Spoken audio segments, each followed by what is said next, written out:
It's free on any device, and you can go get a flight that'll be paid for by... Even the bad, how can you flip it? That's the way to do it. That's right, in which... The act became law. Chris Woodward has more.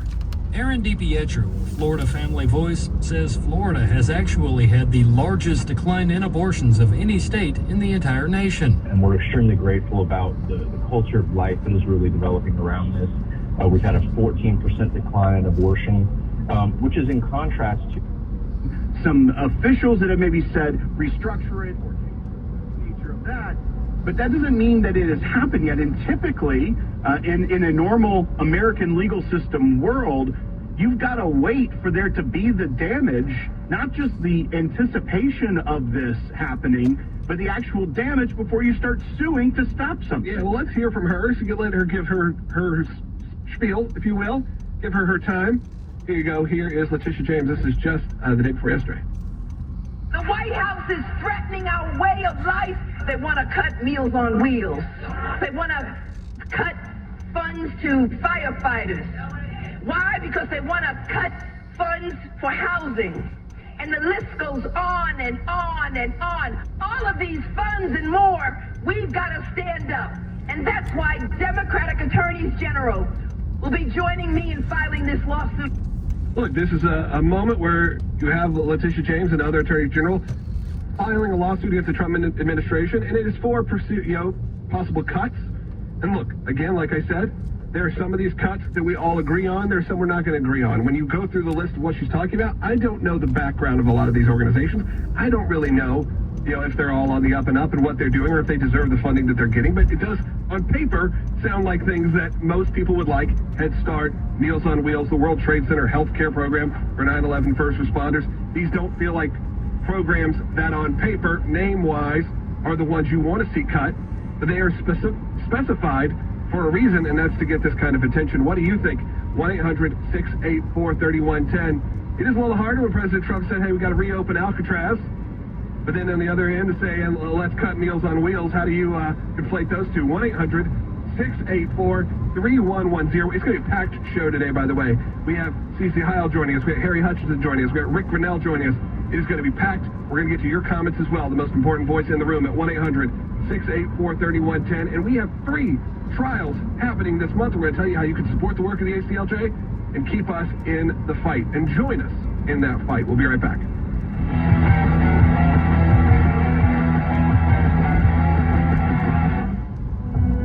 The challenges facing Americans are substantial.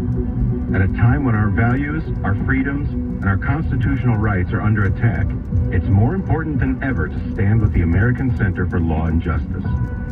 For decades now, the ACLJ has been on the front lines, protecting your freedoms, defending your rights in courts, in Congress, and in the public arena. And we have an exceptional track record of success.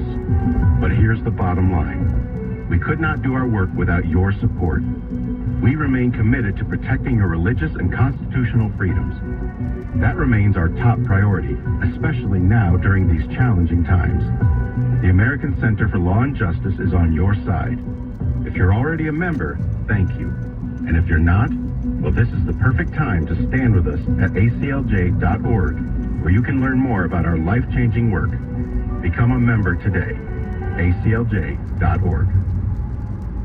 After nearly 50 years, Roe v. Wade, the tragic ruling that manufactured a so-called right to abortion, has been overturned by the United States Supreme Court. This is the moment the ACLJ has been fighting for. It's the biggest victory we've achieved in our 3-decade-long fight against the soulless abortion industry. And believe me, abortionists like Planned Parenthood are devastated. This victory would not have been possible without the steadfast prayer and support of ACLJ members like you. On behalf of the entire ACLJ, I thank you for standing with us against the abortion industry and helping us save defenseless babies. I thank you for making this victory possible. And I ask you for your continued prayer and support as we continue to battle against barbaric new abortion laws across our nation.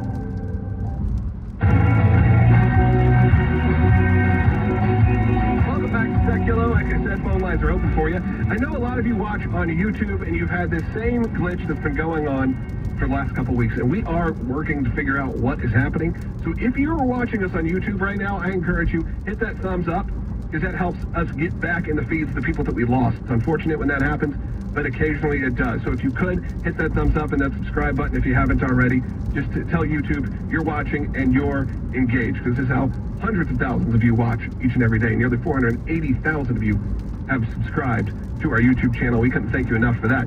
Letitia James back in the news. We're going to give a bit of a reset of what was going on as she plans with a bunch of other attorney generals to sue the Trump administration, this time over healthcare funding cuts that are currently not cut. We're talking about cuts that are allegedly going to happen. Now, they could happen. These are ones that have been discussed.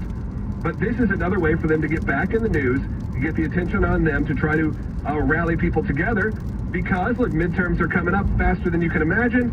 They're going to want to have something to run on. They're going to want to have something for the Trump administration to take some heat on. Harry Hutchinson joined us in studio. Will you give a little reset and then kick it over to Harry? That's right. So this is comes from a speech on Saturday where the Attorney General of New York was saying that she is going to be joined by other states' attorneys general to sue specifically the Department of Health and Human Services to block the cutting of certain funds for certain programs. Now, a lot of this is theoretical at this point.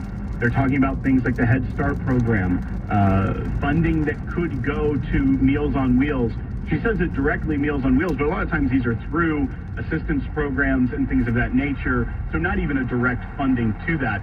But the biggest problem here, Professor Hutchison, is that all of these seem to be theoretical cuts that she's targeting at this point. This isn't something that the Head Start program's budget hasn't been slashed. As a matter of fact, currently it is still in the reconciliation bill that they're putting together.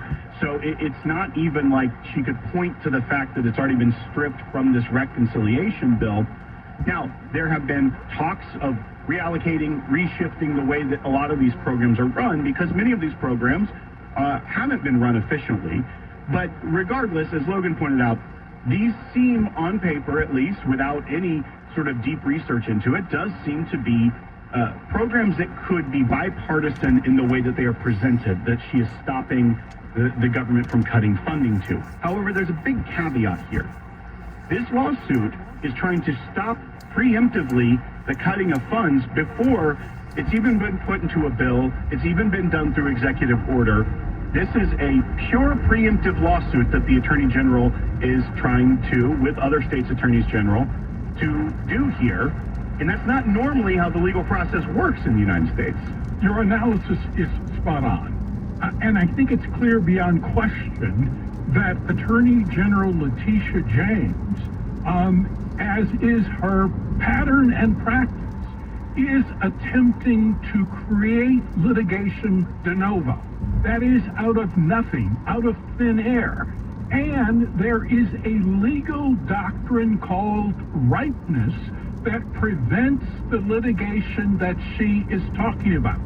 Now, having said that, it's important to keep in mind that there are district court judges, federal district court judges, that are probably willing to overlook a legal doctrine such as the doctrine of ripeness. Now, what is ripeness?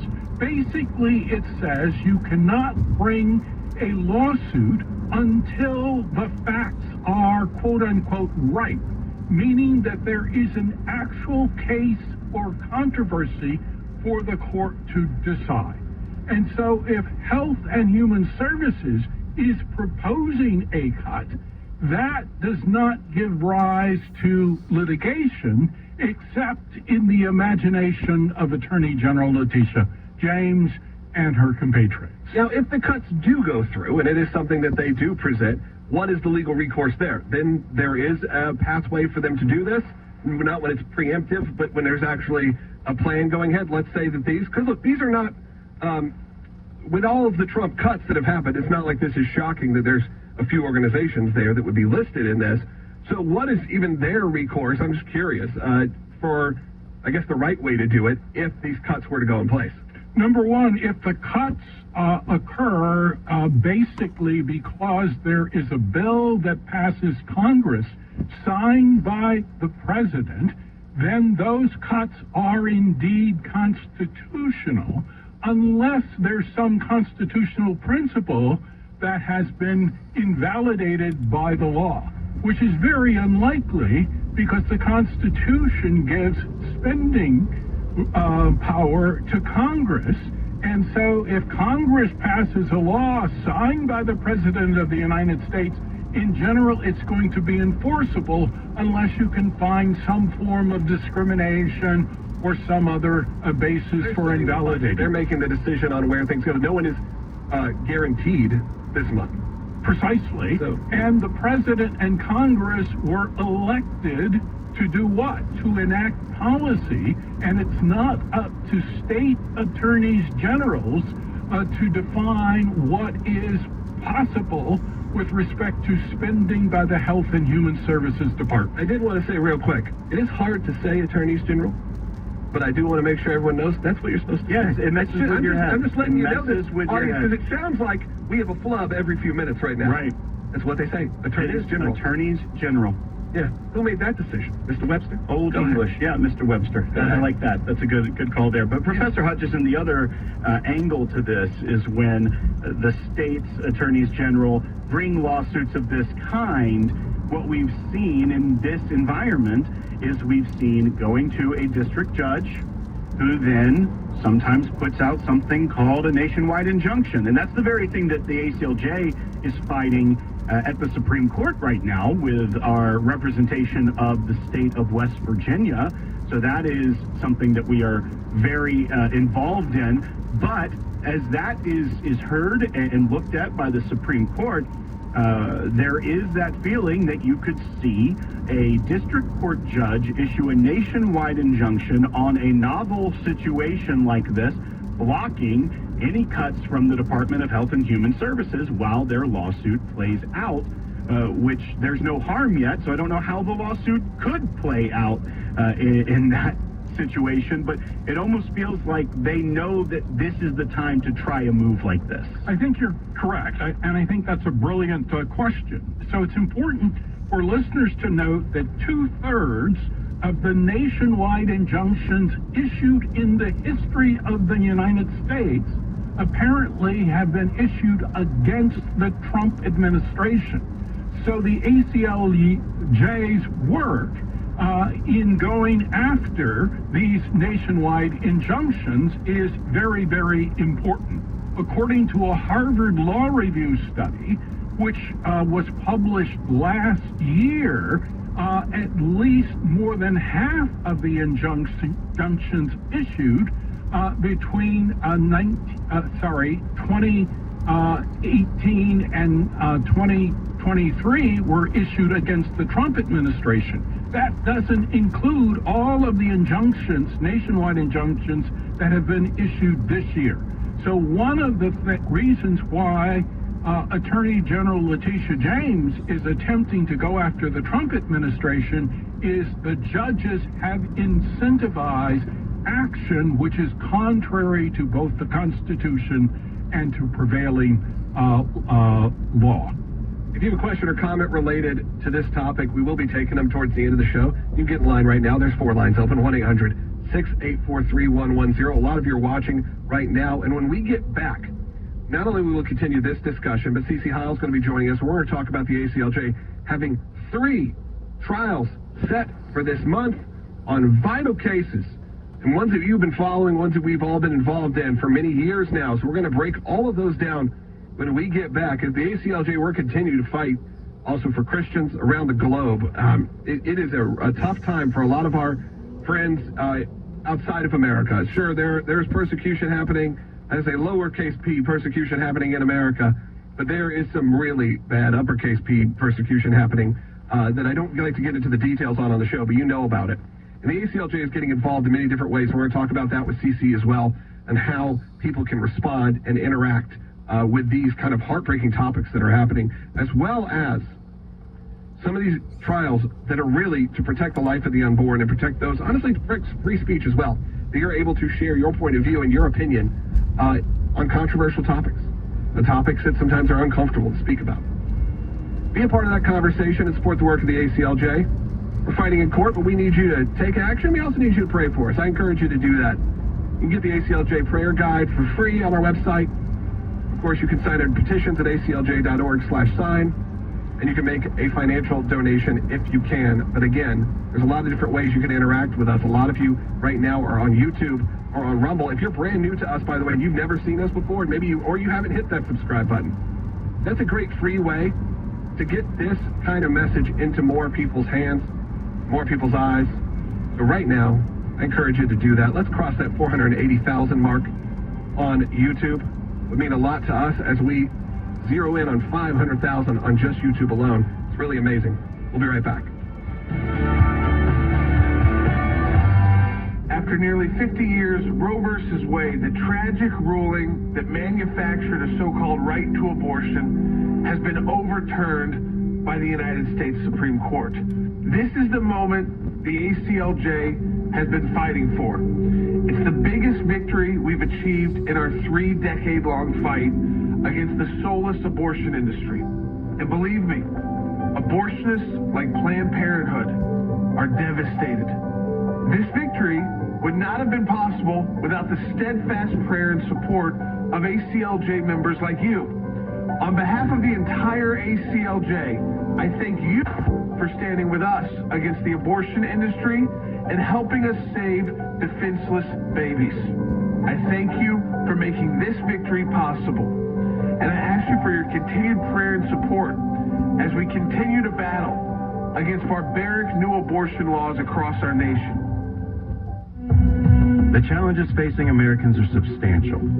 At a time when our values, our freedoms, and our constitutional rights are under attack, it's more important than ever to stand with the American Center for Law and Justice. For decades now, the ACLJ has been on the front lines, protecting your freedoms, defending your rights in courts, in Congress, and in the public arena. And we have an exceptional track record of success. But here's the bottom line. We could not do our work without your support. We remain committed to protecting your religious and constitutional freedoms. That remains our top priority, especially now during these challenging times. The American Center for Law and Justice is on your side. If you're already a member, thank you. And if you're not, well, this is the perfect time to stand with us at aclj.org, where you can learn more about our life-changing work. Become a member today. aclj.org.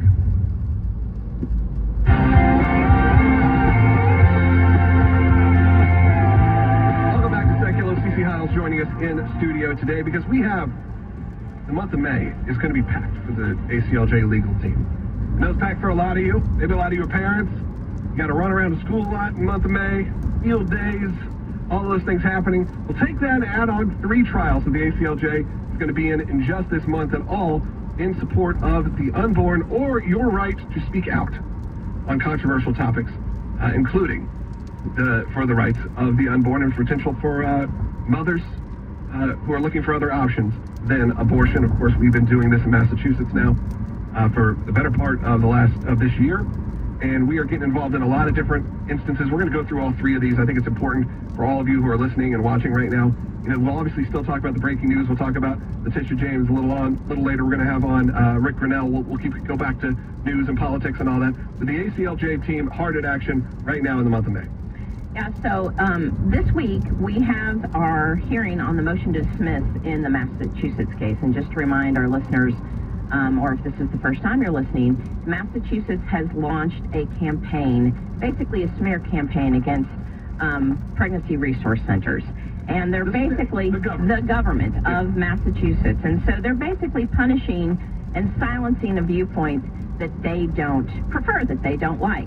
And so we are representing and going after those laws. We've actually launched a media campaign also to counteract that campaign.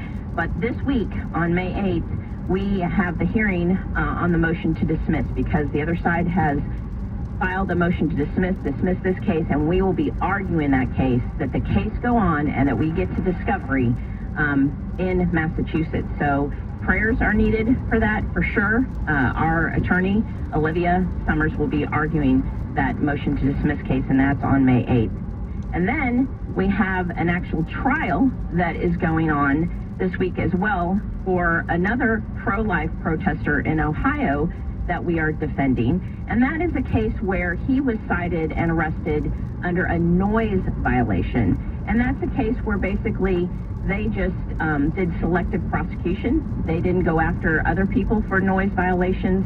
And that one is actually a full-blown trial that we will be having this week. So again, your prayers are coveted for that trial as well.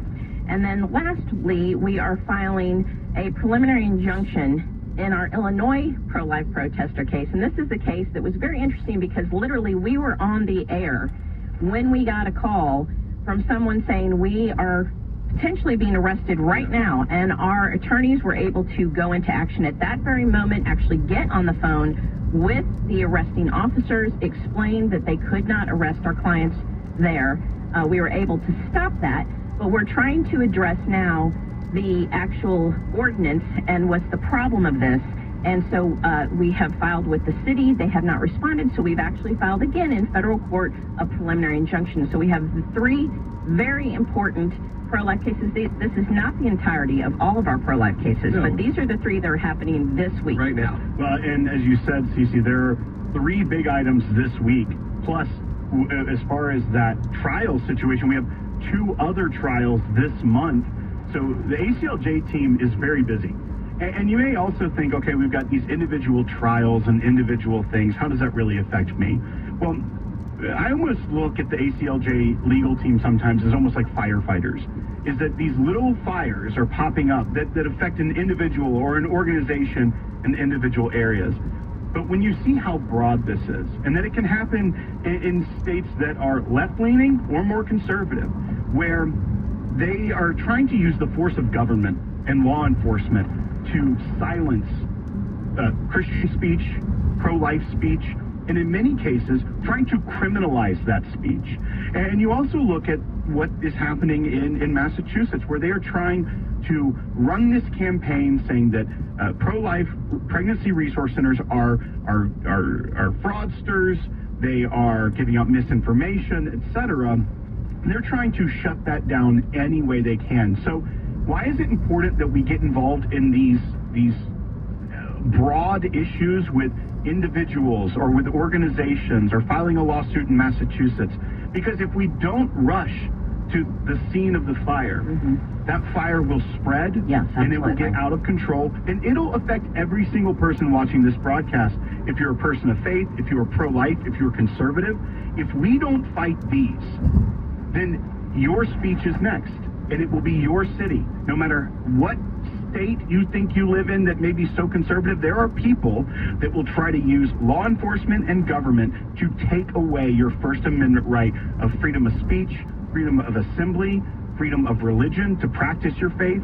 That's what happens if we don't rush to the scene. That's right. And not only do we stop it from spreading, and Massachusetts is the perfect example of that, because if this were allowed to stand in Massachusetts, you better know that Planned Parenthood and the pro-abortion industry and machine is going to be trying it in other places, and probably already are. But if we can stop it here, we stop it from spreading. And when we win these cases, we're not just winning them for our clients, we're winning them for everyone who wants to then go and protest in front of an abortion clinic, who wants to have a Bible study in their school, who wants to have a church on the beach. We're not just winning those rights for our clients and defending those rights for our clients and liberties for our clients. We're defending that for all American citizens. Yeah, and again, we're responding in many different ways, whether it's in the court or in the media. I saw a few comments came in, and one just came in saying they were in Boston, they saw our ad campaign running, they saw The Choice Begins Here ad campaign. And again, that's not an ad campaign to fundraise for the ACLJ. In fact, it's quite the opposite. We're spending a lot of money to get these ads out there, and all the ads are promoting people to go to pro-life pregnancy resource centers. That's all it is, in a creative and a humble and a sweet way. You know, again, great visuals and imagery. This is not done as some sort of negative campaign. It's a very positive, very hope-filled campaign. We're seeing great results. And you know what's ironic to me is as they go after these pro-life pregnancy resource centers in Massachusetts, this is an article from the New York Times just a few weeks back. Botched care and tired staff, Planned Parenthood in crisis. Is the state of Massachusetts going to run a campaign saying Planned Parenthood could be dangerous? They may not give you the health care that you're looking for? Never. They're running a campaign to try and get more business to Planned Parenthood and other abortion clinics. And before we were there, it was working. And you know, they were getting results by running this smear campaign where people were avoiding those pro-life pregnancy centers. Of course, they called them anti-abortion centers. We're able to go in because of members of the ACLJ, because of champions, people that give on a monthly basis. We're able to go in and kind of hit it in two different ways, and that's the best way, which is obviously you take it to the court. We have incredible attorneys like CC over here, but also we have an incredible media team and media staff because of your support. And we're able to run things like a counter campaign, take out billboard space, digital space, advertise, and of course, not advertising the ACLJ. Obviously it's paid for by the ACLJ. But it's just to advertise these pro-life pregnancy resource centers in the area that are under attack and don't have the funds themselves, because a lot of them are volunteer run. They don't have a way to combat the state. But thankfully, people like you support our work, and we're able to do that. We just got out of our Life and Liberty Drive. You can obviously still support the work. I encourage you right now, just pray for us, sign our petitions, do whatever you can, even the free ways to support the ACLJ. A lot of great ways you can do it at aclj.org/sign. And again, pray for us as we head to these 3 vital pro-life trials. That's just, again, a tip of the iceberg of really what's going on. We have a second half hour coming up on the show, so make sure you stay tuned for that. If you lose us, find us on aclj.org or broadcasting on YouTube, Rumble, or later on the ACLJ app, or right now the ACLJ app, later on the podcast feed. And hey, Stacey, someone said a happy Stacey de Mayo. So there you go. All right, we'll be right back with more on Seculo. 770, where the truth prevails. 770 KAAM is your home for classic Christianity with Bob George. Is your old self still being corrupted by deceitful desires? Of course. That's a part of life, guys. We live with Jesus living in you if you're born again and you still got this detestable flesh of ours, don't we? And this old flesh is always crying out for something dumb. Weekdays on 770 KAAM at 10:30 a.m. and a repeat broadcast at 10:30 p.m.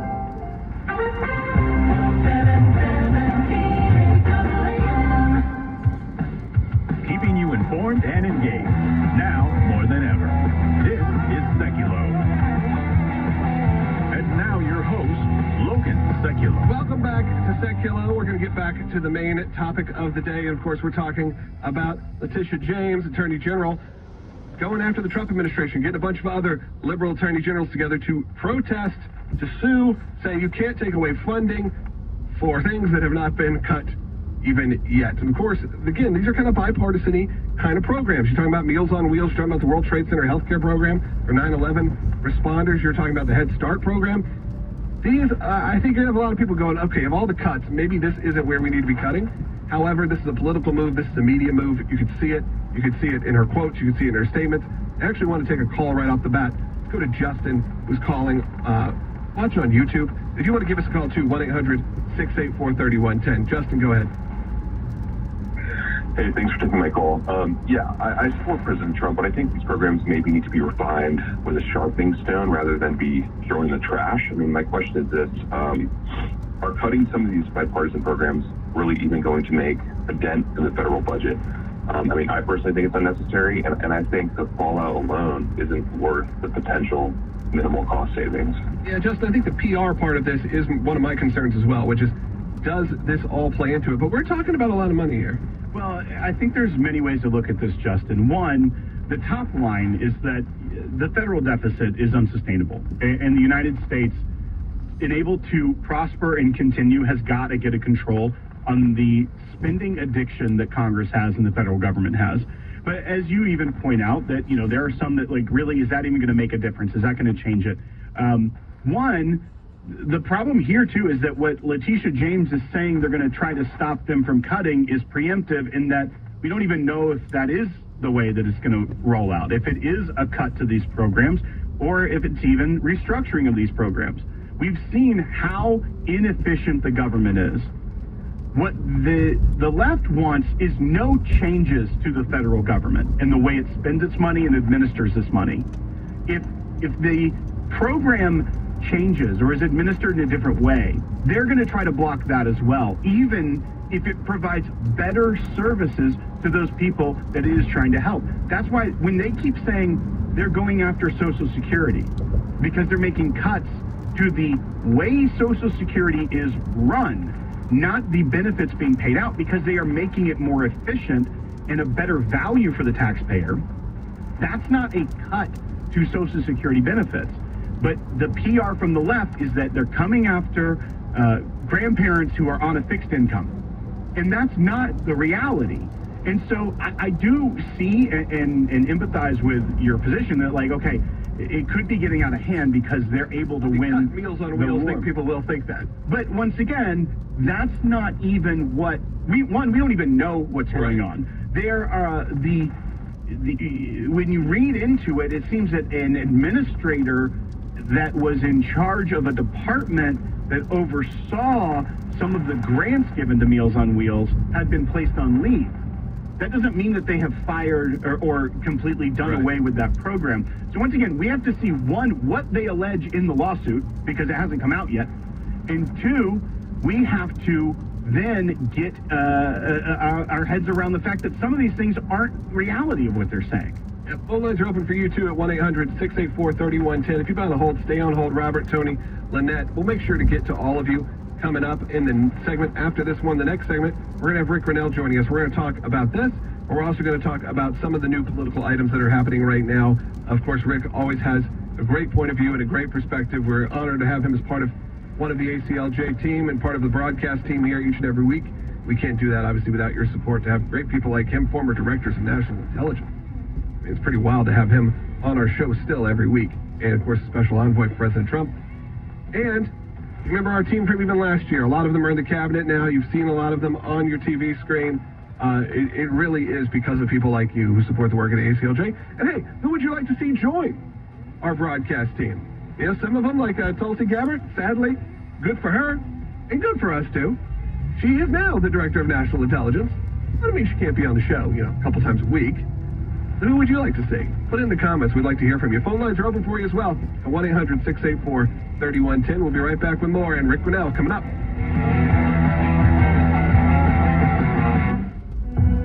The challenges facing Americans are substantial. At a time when our values, our freedoms, and our constitutional rights are under attack, it's more important than ever to stand with the American Center for Law and Justice. For decades now, the ACLJ has been on the front lines, protecting your freedoms, defending your rights in courts, in Congress, and in the public arena. And we have an exceptional track record of success. But here's the bottom line. We could not do our work without your support. We remain committed to protecting your religious and constitutional freedoms.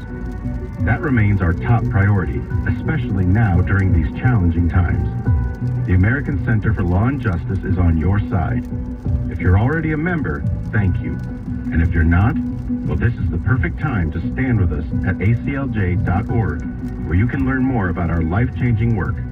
Become a member today. aclj.org. After nearly 50 years, Roe v. Wade, the tragic ruling that manufactured a so-called right to abortion, has been overturned by the United States Supreme Court. This is the moment the ACLJ has been fighting for.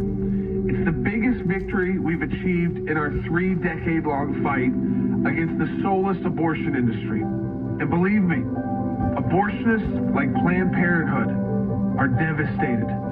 This victory would not have been possible without the steadfast prayer and support of ACLJ members like you.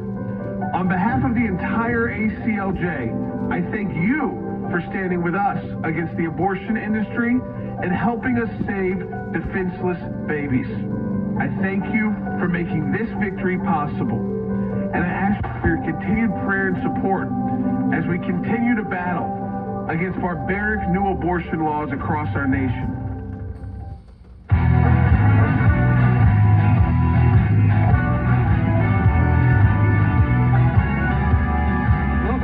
Secular. We are going to take your phone calls here in just a little bit, and we're going to start this off. We got Rick. Is Rick joining us? We got him connected. Okay, cool. Rick Grinnell's joining us.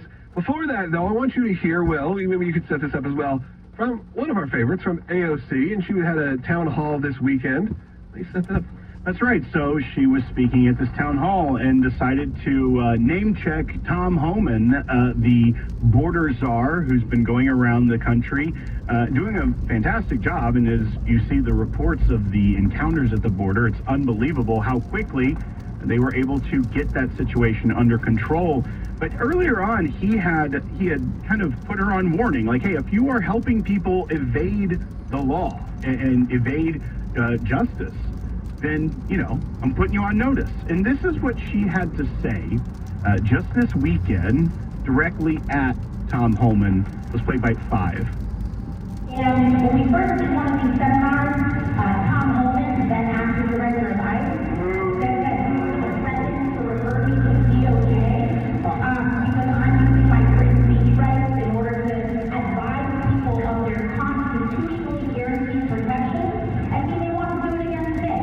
And to that I say, come for me.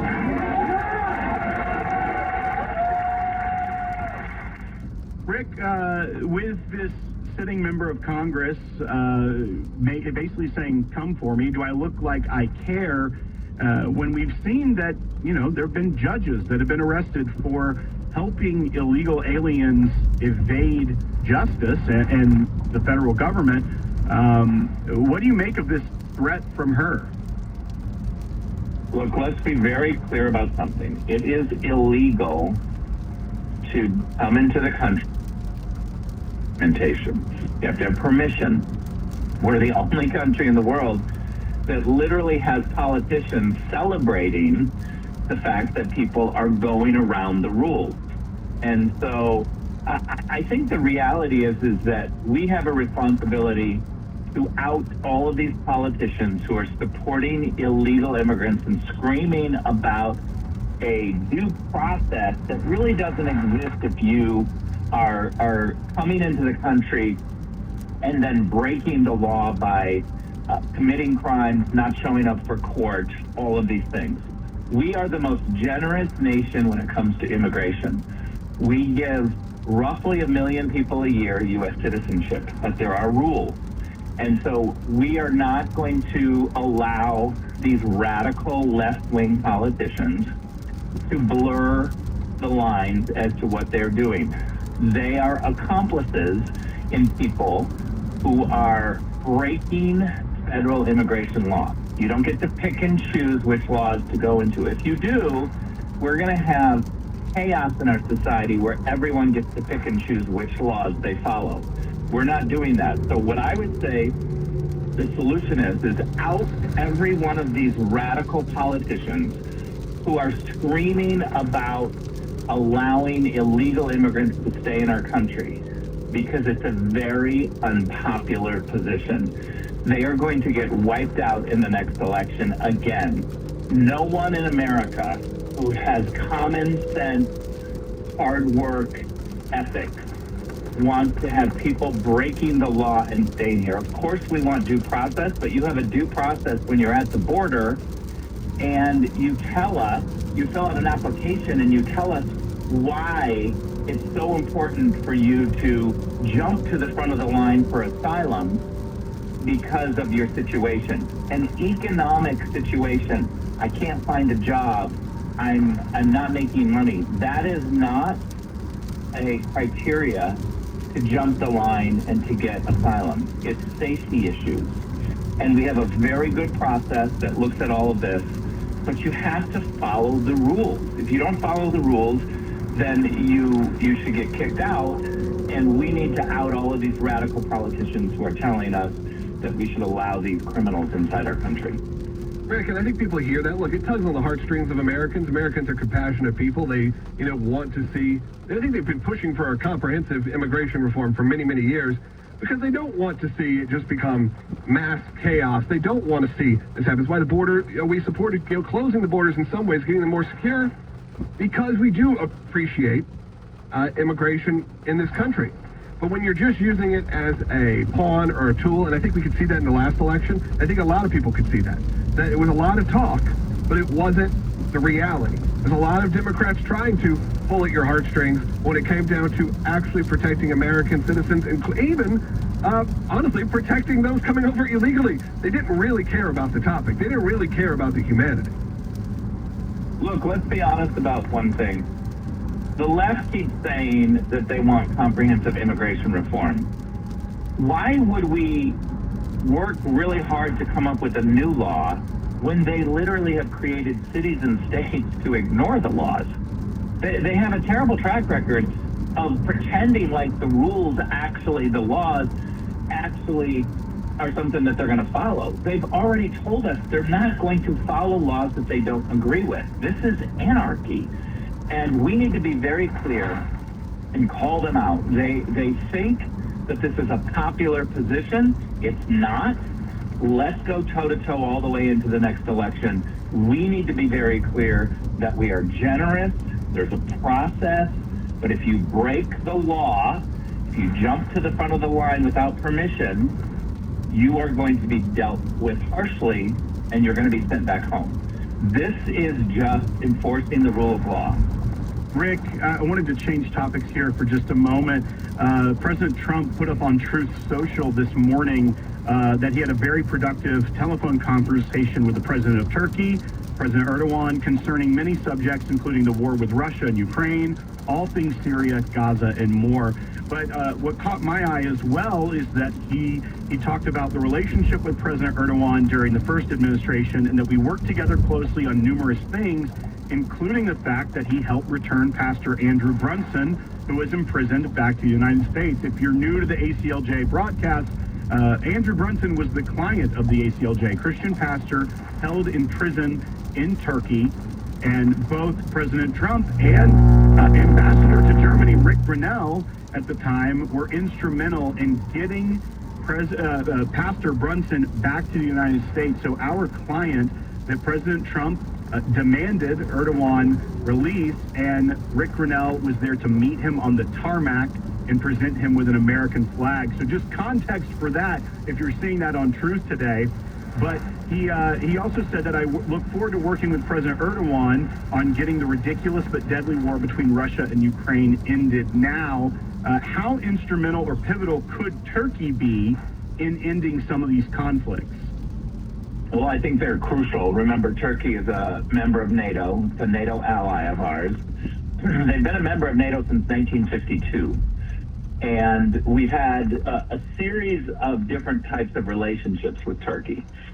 I believe that we need to keep the Turks very close, that we need to coordinate more. We need to have a better policy. We clearly have some rough policy issues with them right now.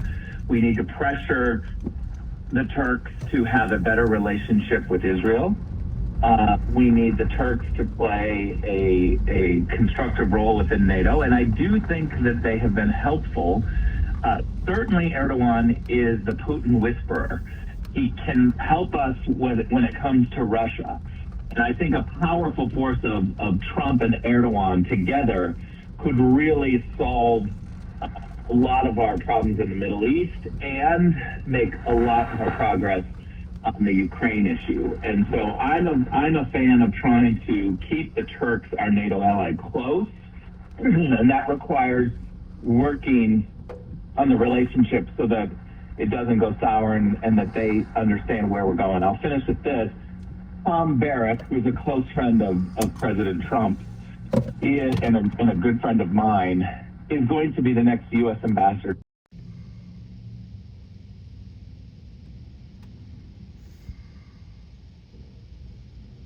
Him and will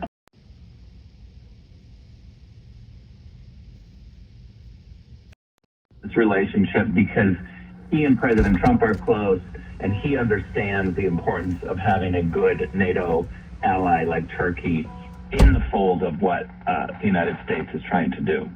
Thank you, Rick, for joining us. As always, we always appreciate it. And now it's time, in the next segment, to hear from you. We got a few lines open for you right now. If you're on hold, Lynette and Robert stay on hold. We lost a few calls, so we got a few open lines. Perfect time to call in at 1-800-684-3110. Why don't you go ahead and do that again? 1-800. Look, it's on the screen right there if you're watching. 1-800-684-3110. Call us right now. Kind of last chance to get on the air today. We can talk about any of the topics of the day. Letitia James. Talk about our Supreme Court, or our big trials coming up this month. All of our pro-life work, free speech work. Whatever you got, we'll do our best to cover it right now. Again, give us a call, 1-800-684-3110. Of course, as we prepare for these trials, I want you to get involved. You can sign a petition right now at aclj.org/sign, or just go to the website, click around, see all of the cool, great content that we provide at absolutely no cost, no extra cost, nothing behind a paywall. Tried to send an article to a friend this week, and they said, I can't read it. Not on aclj.org. We'll be right back.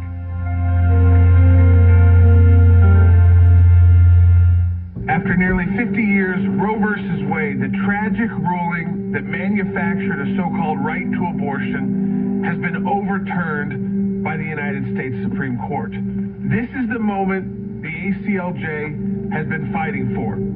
It's the biggest victory we've achieved in our 3-decade-long fight against the soulless abortion industry. And believe me, abortionists like Planned Parenthood are devastated.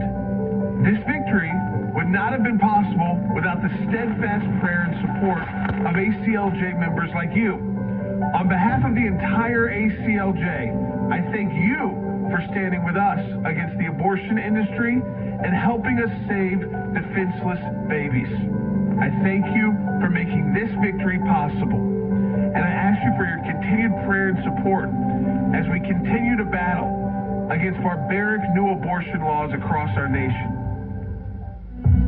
The challenges facing Americans are substantial. At a time when our values, our freedoms, and our constitutional rights are under attack, it's more important than ever to stand with the American Center for Law and Justice. For decades now, the ACLJ has been on the front lines, protecting your freedoms, defending your rights in courts, in Congress, and in the public arena. And we have an exceptional track record of success. But here's the bottom line. We could not do our work without your support. We remain committed to protecting your religious and constitutional freedoms.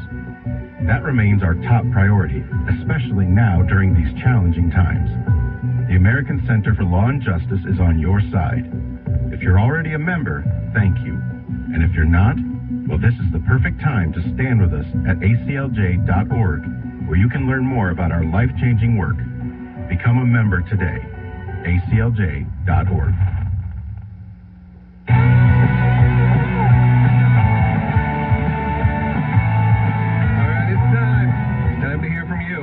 That's right. Secular listeners. Most important voice in the room. Some of you have been on hold for close to a half hour, and I appreciate that. But of course, if you're an ACLJ champion, you get bumped to the front. And that, of course, the champion is someone who gives on a monthly recurring basis. And again, that's not like a hard set rule. That's just because I decided it. So when you tell our phone screeners, make sure to always tell them.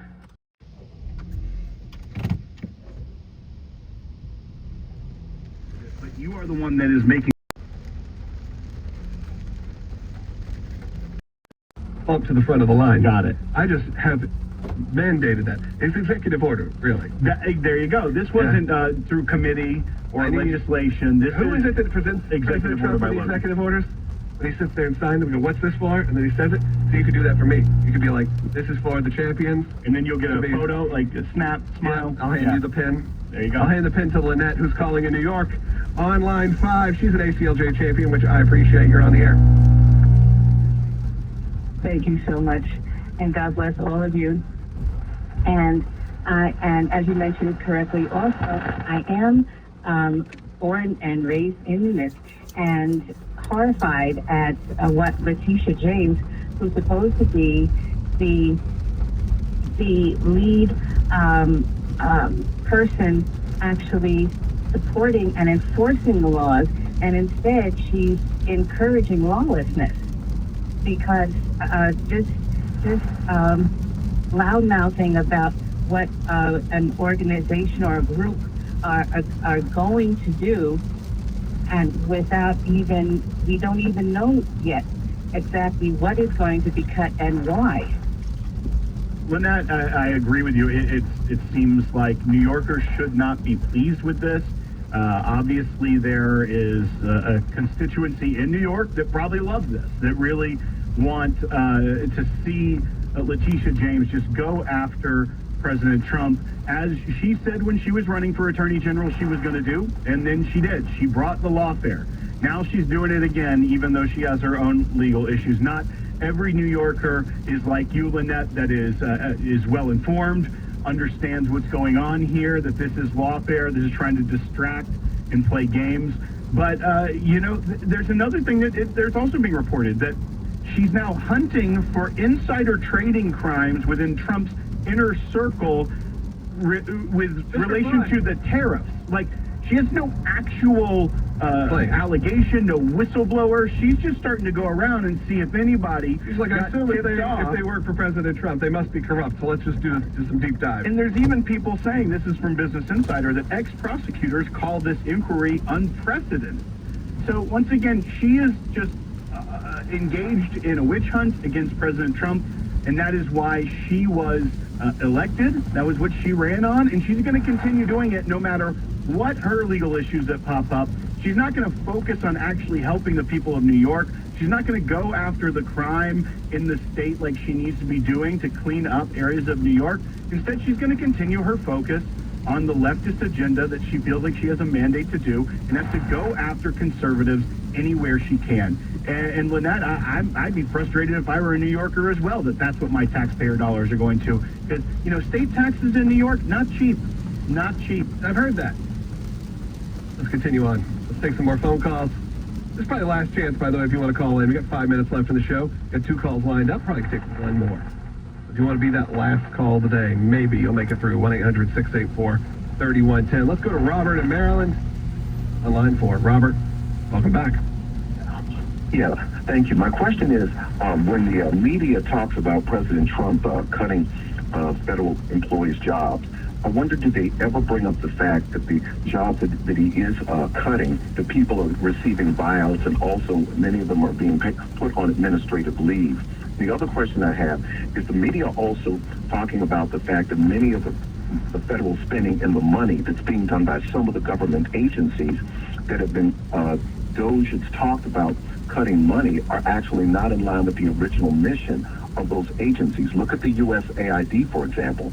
They've been shelling out millions of dollars on an annual basis to fund terrorist groups, to sell condoms to different countries, to fund DEI programs, and have absolutely nothing to do with funding disaster relief, as if they were, originally founded for that express purpose. Yeah, Robert, I think a lot of people feel that way. They see the corruption in the spending, and they want to take care of it. Now, I think you have to walk a fine line, and this is where the Trump administration's got to be careful. I think you're right. Most people are not protesting the idea of government spending being reduced and being cleaned up. I think you could probably say that is the most bipartisan thing ever. The problem is when it starts to affect the sort of liberal propaganda machines, when it starts to affect organizations. Now, again, doesn't necessarily mean that all the people feel that way. It's just the people with the voice. And a lot of times those are lobbyists. A lot of times those are big groups, not necessarily always the people. See, I have to disagree with you here a little bit. You said, cutting spending or is the most bipartisan thing. What I've seen from the Democrat Party is that if you cut $1, that means you are ending a life somewhere. That is how far they've taken this line of anything, is that any cut is threatening someone's life. That literally every single dollar in our budget, which is running at almost $2 trillion deficit, so we're spending $2 trillion more than the government takes in revenue, is essential to saving lives in this country, and that there's no way. Yeah, but that is the people who are giving the talking points to the people. And I don't feel like anyone that I've seen that is supporting of the party today is fine, has openly said, honestly said, yeah, we got to get spending in check. We really got to. And in the fact that the Congress is so addicted to spending, and many Republicans are guilty of this as well, this is a bipartisan issue, is how much Congress will spend, is that there can be no cuts without them doing a lawsuit. Once you start spending the money, It is illegal to stop spending money, and you got to get away from that mindset. All right, let's try to get a couple calls in. Ron in New York, you're on the air, Ron. Hi, how you doing? Yeah, I'm calling about this Letitia James thing. I, as a New Yorker, I just feel it's totally shameful that my tax dollars are going to fund an attorney general who's up on charges for fraud, and quite frankly, it looks like an open and shut case. And for her now to bring in a lawsuit against Donald Trump. It gets her back in the news. I'm only cutting you off. We've got a minute and a half left. It gets her back in the news and maybe a positive spin for her people. So they get excited about that. Maybe they'll move on from the press circus surrounding the last few weeks with her, including, like you said, that fraud scandal, which I'm sure is more covered in the state of New York than it is here. Let's very quickly, I don't know if we're going to take all this call, but Alan, you've been on hold. Go ahead or watch on Salem News Channel. And that's why I still put you. Go ahead. Yeah, thank you. The question I had was, Alejandro Mayorkas was the individual in the Biden administration that made my blood boil every time I heard him before Congress. Just lie. Is there anything in the law or Trump's administration that can hold him legally, judicially responsible for? I'm not sure. I don't know if he got a pardon, but I think one thing that held him accountable, he's no longer in government anymore. And you know what? We also saw how quickly the border could get under control under a new administration. But a lot of the things, Alan, I think that happened under the previous administration were a national tragedy. Yeah, and then there was a referendum in that big vote. All right, 20 seconds left. I'm going to encourage you to go to aclj.org, sign the petition. Great way to do it, absolutely free. Help support the work of the ACLJ that way. If you're new on YouTube right now or you never have, hit that subscribe button. And if you're on Rumble, you can follow us there too. All right, that's going to do it for today's show. We'll be back tomorrow on Seculo. The preceding program was pre-recorded at an earlier time, was not live, and therefore the hosts were not able to take your phone calls on the air. Ready for some good news? Here's Through the Bible.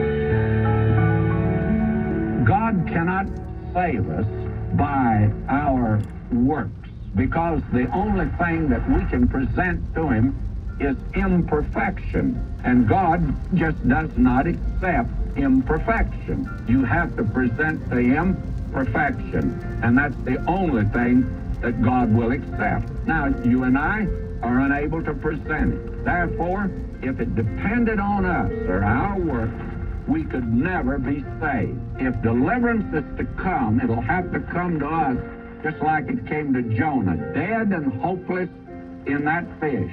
If he's to live, if he's to be used of God, because salvation is of the Lord. And if you ever get saved, it's because salvation is of the Lord.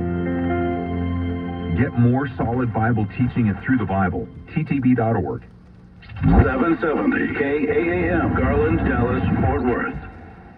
The views expressed on the following program are designed to amplify those of the speaker and not necessarily those of KAAM, DJRD Broadcasting, or its sponsors. It is an unfortunate fact that the elderly are taken advantage of every day.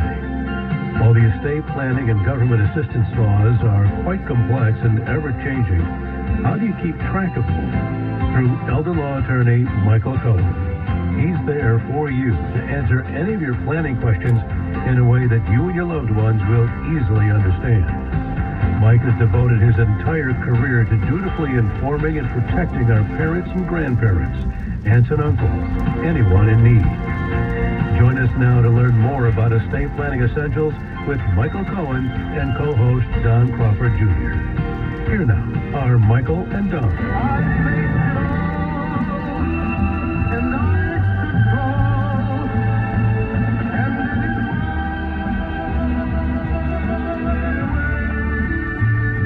Once again, welcome you to another wonderful, I think it's going to be wonderful, Estate Planning Essentials program and podcast. My name is Don Crawford Jr., the blessed owner of KAAM, incessantly committed to protecting your family, your assets, and you. I'm sitting with my friend, my co-host, and my attorney, who should be your attorney first and foremost, and his name is Michael Cohen. Hello, Michael. Hello, Don. How you doing? I'm doing fine. I was going to say Michael S. Cohen for spring showers and how beautiful it is out now, and it's not, I don't think it's going to be cold anymore. Do you agree? And I'm sure you're hoping and praying for the same thing. I think summer is on its way. On its way, and those are hot summers, I understand. So I hope not as many people leave Texas in the summertime, but I understand if they do, and I'm sure you're used to that for certain. But today, we're going to talk about something that just happened, and that is the Social Security Act that just passed, and it's complicated. It's multi-layered. There's a lot to uncover here, and you're going to try to uncover that today. Yes.